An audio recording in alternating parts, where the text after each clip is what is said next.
Jauh sebelum perang ini dimulai, dunia manusia sudah lebih dulu jatuh.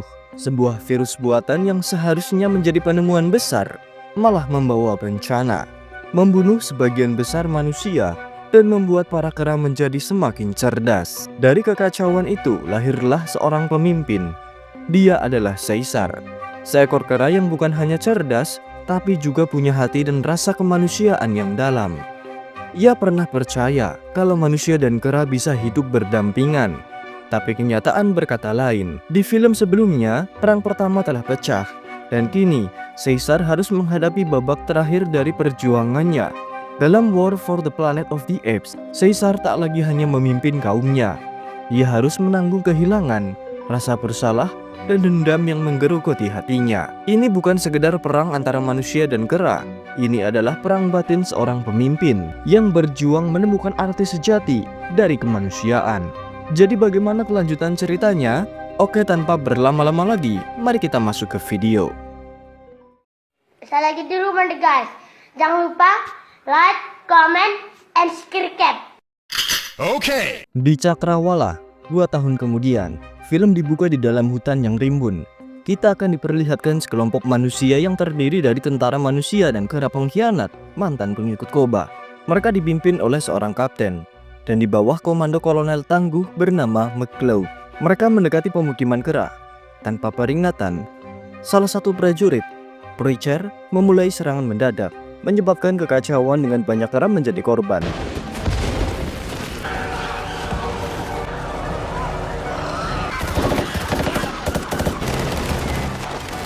Mereka berhasil menerobos garis pertahanan pertama.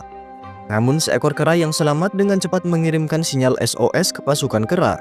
Dan dalam waktu singkat, para kera merespon dengan serangan balasan yang kuat, menghancurkan hampir semua tentara, bahkan kapten mereka. Namun, Preacher selamat dan mencoba memanggil kolonel untuk meminta bantuan. Tetapi akhirnya ditangkap oleh kera-kera yang mengamuk. Sementara itu, Caesar bersama pengawal kepercayaannya datang ke perkemahan yang diserang di mana mereka bertemu dengan para penyintas manusia. Preacher yang mengenali Caesar mengaku bahwa mereka selama ini mencarinya. Namun 2 tahun pencarian tak membuahkan hasil, jadi mereka mengira Caesar sudah mati. Namun kolonel tak percaya, jadi dia terus melancarkan operasi besar-besaran untuk mencari Caesar. Caesar menyangkal keterlibatannya dalam perang, menyatakan bahwa konflik itu bukan atas perintahnya, melainkan perbuatan Koba. Menjelaskan bahwa Koba sudah mati, dia yang membunuhnya. Dan sekarang Caesar hanya berperang untuk melindungi sukunya. Donkey, seorang gorila mantan pengikut Koba, mengungkapkan tentang sifat brutal kolonel, memperingatkan Caesar dengan ancaman yang menimbulkan gelombang kemarahan di antara para kera. Setelah itu, Caesar memerintahkan Winter untuk membawa Donkey dan memenjarakannya. Caesar kemudian memutuskan untuk membebaskan tawanan dan mengirim mereka kembali kepada kolonel sebagai tanda perdamaian dan membuktikan bahwa dia bukan makhluk barbar. Namun, Winter kembali dengan terluka dan mengatakan bahwa Donkey memukulnya dan melarikan diri. Kemudian, Caesar dan Maurice berbagi momen sedih. Caesar mengungkapkan dia merasa terbebani dengan dampak yang masih terasa dari perbuatan Koba. Setelah itu, suasana berubah saat anak pertama Caesar, Blue Eyes, dan temannya, Rocket, kembali dari ekspedisi panjang. Dia bersemangat untuk menceritakan apa saja yang mereka temukan selama perjalanan mereka.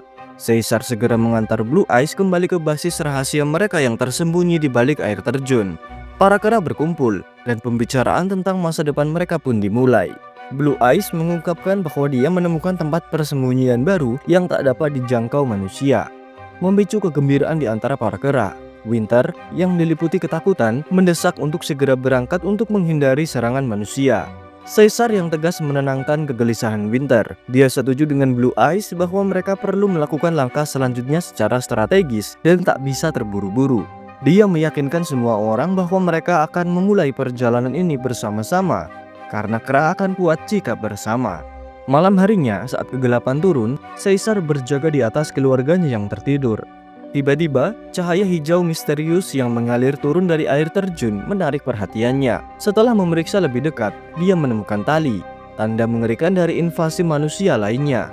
Dia memberitahu Blue Eyes, mempercayakan dia untuk menjaga keluarganya sementara dia pergi mencari penyusup. Di jalan, dia bertemu Luka yang diberitahu tentang bahaya yang akan datang dan memintanya mengumpulkan semua penjaga. Sementara itu di kamar Caesar, Blue Eyes berhadapan dan mengalahkan seorang prajurit yang menyusup. Namun dia tak menyadari bahwa seseorang mengincar kepalanya. Di tempat lain, Caesar berhasil menyergap salah satu penyerang saat prajurit itu akan menghubungi kolonel melalui radio. Kelompok kera mendengarkan komunikasi kolonel yang secara salah mengkonfirmasi kematian pemimpin kera. Berita buruk ini membuat Caesar berlari kembali ke keluarganya, di mana dia melihat pemandangan mengerikan, melihat istri dan putranya sudah tewas. Situasi tegang ini mencapai puncaknya saat kolonel bersiap untuk mundur. Caesar mengejar kolonel yang sedang menggunakan tali untuk melarikan diri. Saat Caesar hampir mendekat, kolonel mengeluarkan pisau, memotong tali, membuat Caesar terjun ke sungai di bawah. Caesar berenang ke tempat aman, matanya membara dengan sumpah balas dendam saat ia melihat kolonel menghilang. Kembali ke kamarnya, Caesar diberitahu oleh Maurice bahwa Winter mungkin telah mengkhianati mereka karena dia menghilang sesaat sebelum sergapan. Kera-kera memberi Caesar waktu untuk sendirian, di mana dia mencari putra bungsunya yang menghilang. Dalam keadaan paranoid, dia menemukan peluru, lalu mendengar langkah kaki. Dia bersiap untuk menyerang, namun dia menemukan bahwa itu adalah putra bungsunya, Cornelius, yang telah bersembunyi dengan aman selama sergapan.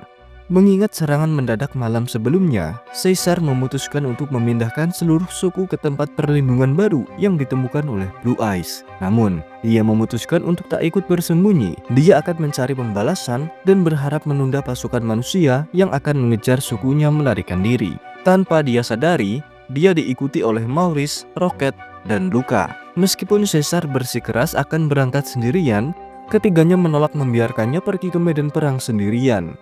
Mereka berjanji untuk melindunginya dengan segala cara, dan begitulah grup ini memulai perjalanan berbahaya mereka. Di sepanjang jalan, mereka menemukan desa yang ditinggalkan. Saat menyusuri desa, mereka menemukan seorang manusia sedang mengumpulkan kayu bakar. Saat pria itu akan menembak, Caesar menembaknya lebih dulu dan membunuhnya. Tiba-tiba, suara ribut terdengar dari rumah terdekat. Mengantisipasi adanya musuh lain, kera-kera menerobos masuk ke rumah itu hanya untuk menemukan seorang gadis kecil ketakutan di tempat tidurnya. Merasa tak ada ancaman darinya, Caesar memerintahkan mereka untuk menyisiri tempat itu dan mengumpulkan apa yang bisa mereka kumpulkan. Maurice menyadari ada yang tak beres dengan gadis kecil itu. Dia mencoba berinteraksi dengannya dan menyadari bahwa gadis kecil itu tak bisa berbicara. Merasa iba, Maurice kemudian meminta Caesar untuk membiarkan mereka membawa gadis kecil itu bersama mereka, karena dia tak akan bisa bertahan hidup sendirian. Meskipun awalnya enggan, Caesar akhirnya setuju untuk membawa gadis kecil itu. Namun Maurice yang akan mengurusnya. Singkatnya, perjalanan mereka terus berlanjut hingga menjelang petang, dan akhirnya mereka melihat satu perkemahan. Mereka mengintai perkemahan dengan teropong. Alih-alih menemukan kolonel, mereka malah melihat Winter yang menjadi budak manusia di bawah perkemahan itu. Caesar dan kelompoknya secara diam-diam menyusup ke tenda Winter, mengejutkannya. Caesar tak membuang waktu dan memaksa Winter untuk menunjukkan di mana lokasi kolonel. Winter mengungkapkan bahwa kolonel telah meninggalkan perkemahan dan menuju ke perbatasan untuk bergabung dengan pasukan yang datang dari utara. Ketika ditanya tentang perbatasan, Winter mengatakan bahwa dia tak tahu. Winter kemudian mengakui bahwa dia telah mengungkapkan tempat persembunyian Caesar kepada Donkey untuk keselamatannya. Mendengar hal ini, kesedihan dan amarah Caesar atas kehilangan keluarganya meluap. Winter yang ketakutan oleh amarah Caesar melihat tentara di dekatnya, mencoba memberi peringatan. Namun, meskipun mereka berhasil menghindari perhatian dari para tentara, Caesar secara tak sengaja mencekik Winter dan membunuhnya. Malam itu, Caesar dihantui perasaan bersalah. Penyesalannya memunculkan visi roh Koba di camp, mengingatkan Caesar bahwa kera tak membunuh kera. Setelah terbangun, Maurice memberitahu Caesar bahwa tentara sedang bergerak, membuat Caesar memutuskan untuk mengikutinya. Mereka mengikuti tentara ke daerah pegunungan bersalju, di mana mereka melihat pasukan berhenti tanpa alasan yang jelas. Tiba-tiba, Suara senjata AK-47 menggelegar di tengah hujan bersalju, memaksa mereka berlindung. Ketika tentara manusia itu pergi, mereka memutuskan untuk menyelidiki apa yang terjadi. Mereka kemudian menemukan mayat-mayat yang sebagian tertutup salju. Mereka menyelidiki mayat-mayat itu, membuka karung dari kepala mereka, dan dengan terkejut menemukan seorang pria masih hidup, meskipun dalam kondisi kritis. Ketika Caesar mencoba berkomunikasi dengannya, dia menyadari bahwa pria itu tak bisa berbicara, mirip dengan kondisi gadis kecil itu. Caesar yang empati dengan kondisi pria itu di situasi yang mengerikan ini, dengan belas kasihan mengakhiri penderitaannya. Setelah kehilangan jejak tentara, mereka memutuskan untuk melacak pergerakan tentara dengan menaiki tower yang sudah tak terpakai. Di tengah fokus mereka, seorang pencuri yang mengenakan jaket mencoba mencuri barang-barang mereka. Untungnya, Luka menyadari penyusup ini dan berteriak memberi peringatan. Namun, pencuri itu merebut kuda dan melarikan diri. Kelompok itu mengejar. Pengejaran berakhir ketika pencuri itu meninggalkan kuda di sebuah mansion yang terbengkalai. Setelah itu, mereka menjelajahi mansion dengan hati-hati. Mengikuti suara yang berasal dari perapian gelap di lantai bawah, mereka menyiapkan senjata mereka, tetapi disambut oleh pemandangan yang tak terduga. Pencuri yang berpakaian seperti manusia itu adalah seorang kera bernama Bad Ape. Menariknya, dia kelihatannya tak bisa memahami bahasa isyarat mereka, sebuah fakta yang membuat Rocket bingung karena dia tak ingat pernah melihatnya sebelumnya di koloni mereka. Bad Ape yang penuh belas kasihan melepas jaketnya dan membungkusnya di sekitar gadis kecil yang gemetar kedinginan. Kemudian, di bawah cahaya api yang berkedip-kedip, Bad Ape menceritakan kisahnya. Dia berasal dari kebun binatang yang sama tempat Caesar pernah tinggal. Dia juga mengungkapkan nasib tragis kawan-kawannya yang tak bisa bertahan hidup, meninggalkan dia untuk bertahan sendirian. Menemukan persahabatan yang tak terduga, dia mengadakan pesta sederhana untuk merayakan pertemuan mereka. Saat mereka makan, Caesar menanyakan asal-usul makanan tersebut. Sebagai respon, Bad Ape mengungkapkan bahwa dia mengumpulkan makanan itu dari perbatasan, yang kebetulan merupakan lokasi tepat di mana tentara telah mendirikan camp mereka. Caesar mendesak Bad Ape untuk mengantar mereka ke sana, namun dia menolak, menakutkan untuk masuk ke wilayah manusia. Akhirnya, kelompok itu memutuskan untuk bermalam di sana. Malam itu, Bad Ape menanyakan kepada Caesar siapa gadis kecil itu. Caesar menjawab bahwa mereka menemukannya di desa yang terbengkalai. Kemudian Bad Ape menanyakan apakah Caesar memiliki anak. Kemudian Caesar berbagi ceritanya yang menyedihkan. Bad Ape berempati, mengungkapkan bahwa dia juga memiliki anak di perbatasan. Lalu, mereka membuat kesepakatan. Jika mereka membantu Bad Ape menemukan anaknya, dia akan mengantar mereka ke perbatasan. Saat pagi, kelompok itu, termasuk Bad Ape, berangkat ke perbatasan.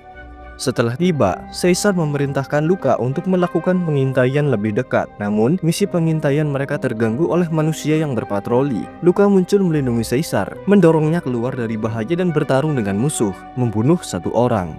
Ketika manusia kedua mengancam Caesar, Rocket melompat untuk membantunya. Namun, Luka menderita luka parah dalam pertarungan itu. Mereka mundur dan membawa Luka ke lokasi yang lebih aman. Sayangnya, karena luka yang terlalu dalam, Luka akhirnya menghembuskan nafas terakhirnya. Maurice kemudian memohon kepada Caesar untuk meninggalkan misinya dan bergabung kembali dengan suku mereka. Rocket, di sisi lain, memilih untuk balas dendam. Saat itu, Maurice memperingatkan Caesar dengan belak-belakan menyebutkan bahwa dia mulai mirip dengan Koba. Dengan amarahnya, Caesar memerintahkan mereka untuk kembali ke suku, bertekad untuk menyusup ke perkemahan sendirian. Dalam petualangannya sendirian, Caesar menyaksikan pemandangan mengerikan. Beberapa kera dari sukunya tewas setelah disiksa.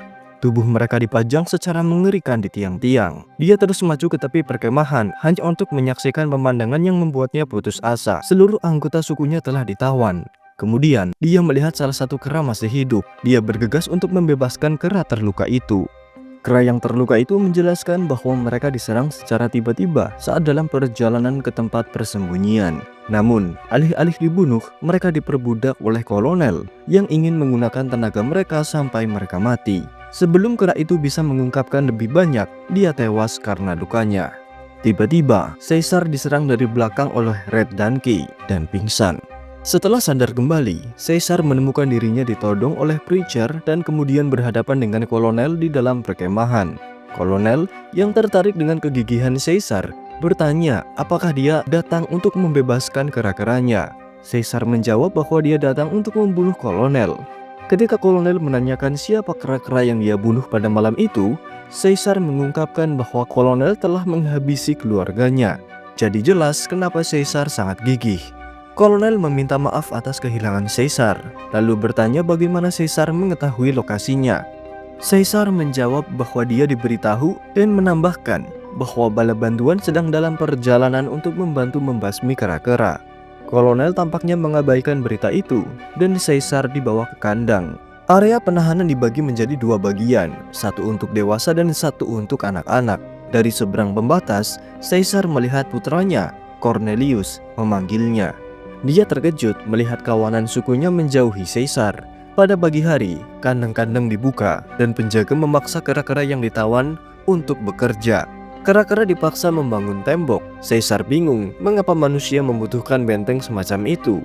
Kemudian, dari sesama tawanan, dia mengetahui bahwa kera-kera tak diberi makanan dan air selama beberapa hari. Di tengah pekerjaan yang melelahkan itu, seekor orang utan kurus menjatuhkan kayu dan menyebabkan kecelakaan, memicu keributan. Seorang prajurit memerintahkan Red Donkey untuk menghukumnya dengan beberapa cambukan. Tak bisa diam saja, Caesar campur tangan dan meminta Red Donkey untuk berhenti. Terinspirasi oleh perlawanan Caesar, kera-kera mulai mengekspresikan ketidakpuasan mereka. Sebagai respon, kolonel memerintahkan prajuritnya dan Red Donkey untuk membawa Caesar yang bertindak sebagai pemimpin mereka.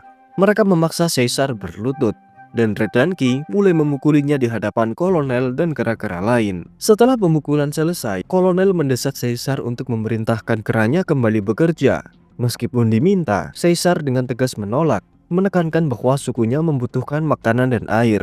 Sebagai respon, kolonel menembak mati orang utan yang lemah itu. Dia mengarahkan senjatanya ke arah Caesar dan mulai menghitung mundur. Melihat ketegangan yang meningkat, salah satu kera melanjutkan pekerjaannya dan yang lain secara bertahap mengikuti. Hal ini meredakan keributan, tetapi kolonel memerintahkan Red Donkey untuk mengikat Caesar ke tiang. Saat malam tiba, Red Donkey melepaskan Caesar dan ikatannya dan mengantarnya ke kolonel yang ingin berbicara dengannya di pusat komando. Kolonel dengan tegas memperingatkan Caesar agar tak mengganggu pekerjaan lagi, mengancam bahwa aksi semacam ini akan membuatnya melakukan pembunuhan kepada sukunya. Caesar yang tak tergoyahkan tetap mempertahankan tuntutannya, meminta makanan dan air, dengan alasan bahwa tanpa kebutuhan dasar ini, kera-kera tak akan mampu menyelesaikan tugas mereka. Kolonel, bagaimanapun, menolaknya, mengingatkan Caesar tentang dinamika kekuasaan yang sedang berlangsung dan bukan tempat Caesar untuk bernegosiasi. Caesar lalu membagikan penemuannya kepada kolonel, menegaskan bahwa pasukan yang mendekat dari utara bukanlah sekutu, melainkan musuh. Karena sebelum datang ke camp, dia melihat tentara kolonel menembak 3 orang manusia bersenjata. Kolonel terkejut, namun dia mengagumi pemikiran Caesar yang tajam. Kolonel mengungkapkan kebenaran kepada Caesar. Selama 1 dekade terakhir ini, dia telah mencoba segala cara untuk bertahan hidup di tengah wabah yang mengancam kelangsungan hidup manusia. Dia menjelaskan penyebab konflik internal ini, dan dengan tegas meyakini jika kera-kera tak dikendalikan oleh manusia, maka mereka dengan segera akan melampaui ras manusia sesuai dengan hukum alam. Dia juga mengungkapkan mutasi dari virus ALZ113 yang hampir memusnahkan umat manusia. Virus yang telah berevolusi kini mengganggu kemampuan manusia untuk berbicara dan berpikir dengan jelas, nasib yang telah dialami oleh putranya sendiri. Kolonel mengaku telah melakukan eutanasia pada putranya dan memulai pembersihan tanpa ampun kepada semua individu yang terinfeksi, alias pembantaian kepada rasnya sendiri. Aksi kejam ini telah memicu kecaman dari pasukan utara. Mereka bahkan mengirim utusan untuk menghentikan kekejaman kolonel, namun dia memenggal utusan itu dan hanya menyisakan 1 orang untuk kembali dan menyampaikan pesannya, mengatakan bahwa untuk membuatnya berhenti, merekalah harus datang ke sini. Aksi nekat ini dia jelaskan kepada Caesar, yaitu untuk menghentikan kenaikan kera dan memastikan supremasi manusia di bumi. Kemudian, kolonel mengungkapkan ketidakpenyesalannya atas kematian keluarga Caesar. Dia tak menyesal menghabisi penerus dari kerajaan busuk yang akan mengancam manusia. Caesar langsung ngamuk setelah mendengar itu, namun Red Donkey dan Preacher dengan cepat menghentikannya. Kolonel lalu bangkit dan menghina perilaku Caesar yang sangat emosional. Pada malam yang sama, Maurice dan kelompoknya secara berhati-hati mendekati camp untuk merencanakan penyelamatan. Maurice dan Rocket menjelajahi titik masuk yang mungkin tak diawasi tentara, sementara Bad Ape dengan gigih menentang petualangan mereka. Tiba-tiba, tentara datang sehingga memaksa kelompok itu untuk mundur. Namun, Bad Ape secara tak sengaja menemukan terowongan yang membuat ide brilian mereka muncul. Saat pagi hari, tentara akhirnya membagikan makanan dan air kepada kera-kera tawanan, kecuali Caesar yang tetap terikat pada tiang. Maurice dan timnya memeriksa terowongan yang ditemukan dan mengidentifikasi titik lemah yang dapat digali untuk menciptakan jalur langsung ke camp. Secara bersamaan, Bad Ape dan gadis muda itu keluar untuk mengamati camp dan menyadari kondisi Caesar yang menyedihkan. Tiba-tiba gadis kecil itu yang tak tega melihat kondisi Caesar diam-diam menuju camp, meskipun Bad Ape mencoba mencegahnya. Di sisi lain, dalam kondisi yang dingin, Caesar mulai berhalusinasi, membayangkan Koba yang muncul dan mendorongnya untuk menyerah. Namun kenyataannya, Red dan Ki berada di depannya, melepaskan rantai Caesar dan memaksanya untuk bekerja sesuai perintah kolonel. Kemudian, saat Caesar beristirahat di kandangnya, gadis muda itu diam-diam masuk dan memberikan bonekanya. Dengan bantuan kera-kera lain, dia memberikan makanan dan air kepada Caesar. Aksi berani ini memunculkan semangat Caesar, menguatkannya dengan simbol akan kekuatan persatuan. Namun tiba-tiba tentara mulai mendekat, membuat gadis kecil itu harus bersembunyi. Menyadari bahaya mendekat, Maurice dan yang lainnya memutuskan untuk membuat gangguan. Rocket mengambil inisiatif, masuk ke camp dan menimbulkan keributan untuk mengalihkan perhatian pasukan dari gadis kecil itu. Saat pasukan dengan cepat mengelilingi Rocket langsung meninju Red dan Ki, memicu perkelahian yang membuat gadis kecil itu bisa melarikan diri. Namun pada akhirnya, keributan itu dihentikan oleh kolonel. Kolonel memerintahkan patroli dan menahan Rocket di kandang. Rocket kemudian memberitahu Caesar untuk bersiap dalam rencana pelarian. Keesokan harinya, kolonel membebaskan Caesar untuk bekerja. Tapi setelah menemukan boneka yang diberikan gadis itu kepadanya, dia mulai mempertanyakan dari mana benda itu berasal. Setelah jeda singkat, dia memerintahkan Caesar untuk bekerja sepanjang hari. Singkatnya, Rocket dan Caesar bekerja sama mengukur langkah-langkah menuju kandang, berkomunikasi secara diam-diam dengan Maurice dan Bad Ape melalui bahasa isyarat. Maurice dan Bad Ape kemudian kembali ke terowongan dan mulai melacak lokasi untuk pelarian berdasarkan petunjuk Caesar. Pada malam hari, saat kera-kera digiring kembali ke kandang, Red dan Ki mengikat Caesar kembali ke kandangnya. Dia memperingatkan Caesar bahwa kolonel berencana membunuh kera-kera setelah tembok berhasil dibangun. Caesar kemudian menjawab bahwa tembok tak akan menyelamatkan kolonel dari serangan musuh. Dia tak akan keluar sebagai pemenang, begitu pula dengan Red dan Ki. Sementara itu, gadis kecil yang bertugas mengamati kera-kera segera menemui Maurice untuk memberitahunya bahwa kera-kera telah kembali ke kandang mereka. Kagum dengan keberaniannya, Maurice memujinya dan memberinya nama Nova, dan gadis kecil itu menerimanya dengan senang hati. Di sisi lain, Bad Ape menyelesaikan penggalian untuk membuat terowongan ke permukaan. Setelah dipaksa naik oleh Maurice, Bad Ape akhirnya berhasil ke permukaan. Rocket mendekat dan kera-kera dengan cepat berkumpul mengelilingi Bad Ape, mengucapkan terima kasih. Di saat yang sama, Maurice menyadari ada masalah.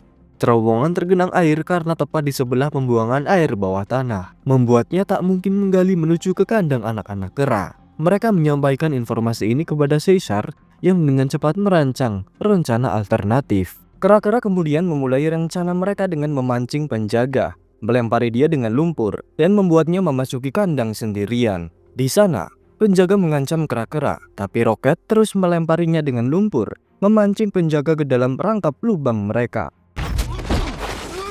Mereka berhasil merampas kunci dan senjatanya, mendapatkan keuntungan dalam situasi putus asa mereka. Setelah itu, Rocket dan Caesar secara diam-diam menuju ke kandang anak-anak kera, memimpin mereka menuju ke kandang utama. Dari sana, kera-kera memulai pelarian mereka melalui terowongan. Setelah semua kera berhasil kabur dan bersembunyi, Caesar yang didorong oleh hasrat balas dendam tetap tinggal di belakang untuk menghadapi kolonel. Namun tiba-tiba, pasukan dari utara melancarkan serangan kejutan ke pangkalan. Saat prajurit bergegas untuk mempertahankan diri dan menuju pos masing-masing, Pritchard terkejut setelah melihat kandang kera telah kosong. Di luar, serangan udara terus-menerus dari jet musuh menghalangi pelarian kera-kera. Caesar, yang menyusup ke ruang komando, menemukan kolonel sedang berbaring di tempat tidurnya. Dia meraih senjata dengan niat menembak kolonel, namun dia terkejut setelah mengetahui jika kolonel telah terinfeksi virus yang merenggut kemampuannya untuk berbicara. Saat melihat boneka itu, Caesar memahami situasinya. Dalam keputusasaannya, Kolonel membimbing tangan Caesar, mendorongnya untuk mengakhiri penderitaannya.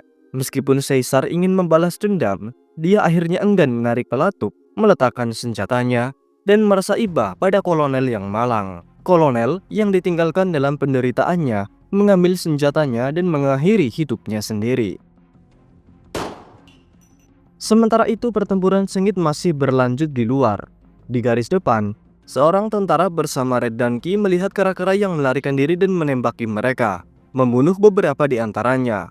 Caesar yang menyaksikan hal itu mengambil sekeranjang granat dan berlari menuju ke tempat cadangan gas mereka. Di sisi lain, Red Donkey yang melihat kera-kera ditembaki mulai merasa menyesal atas perbuatan masa lalunya. Kemudian, seorang tentara memerintahkannya untuk mengambil granat. Saat mengambilnya, Red Donkey melihat Caesar yang berlari menuju ke garis depan. Caesar hampir melemparkan granat ke tangki gas ketika tiba-tiba dia terkena panah yang ditembakkan oleh Preacher, manusia yang dulu pernah dia bebaskan. Karena lukanya yang cukup dalam, Caesar hanya bisa diam ketika Preacher mengarahkan senapan ke wajahnya. Tapi tiba-tiba, Red Donkey yang telah menyesali masa lalunya menembakkan roket ke arah Preacher untuk melindungi Caesar. Tentara kemudian menembak mati Red Donkey lalu mengarahkan senjata mereka ke Caesar. Meskipun begitu, Caesar berhasil mengambil granat dan melemparkannya ke arah tangki gas, memicu ledakan besar. Dia dengan cepat mundur melalui terowongan meskipun dengan luka di sekujur tubuhnya. Saat keluar dari terowongan, dia melihat prajurit utara merayakan kemenangan mereka atas jatuhnya camp. Namun, kegembiraan mereka tak berlangsung lama karena ledakan yang terlalu besar. Hal itu memicu longsoran salju. Gelombang salju besar mengarah ke mereka. Kera-kera bergegas naik ke pohon tinggi untuk menghindari longsoran, sementara manusia terkubur hidup-hidup sebelum mereka bisa menyelamatkan diri. Akhirnya, perang berakhir. Kera-kera yang tersisa segera menuju ke tempat persembunyian baru mereka. Akhirnya, mereka tiba di dataran savana yang indah yang jauh dari pemukiman manusia. Namun, perayaan mereka hanya berlangsung singkat. Karena luka yang terlalu dalam dan tak mendapat penanganan, luka Caesar semakin memburuk. Dia kehilangan banyak darah selama perjalanan. Meskipun Maurice mengungkapkan kekhawatirannya, Caesar meyakinkannya untuk jangan khawatir. Caesar sambil melihat lingkungan yang damai, menyampaikan pesan terakhirnya kepada Maurice, mengatakan dengan ini, kera-kera dapat melanjutkan hidupnya, bahkan jika dia tak ada. Maurice yang terharu, berbicara untuk pertama kalinya, berjanji pada Caesar bahwa dia akan menjaga warisannya untuk Cornelius, putra bungsu Caesar. Dengan senyuman terakhir, Caesar melirik sekali lagi ke arah sukunya sebelum menghembuskan nafas terakhirnya.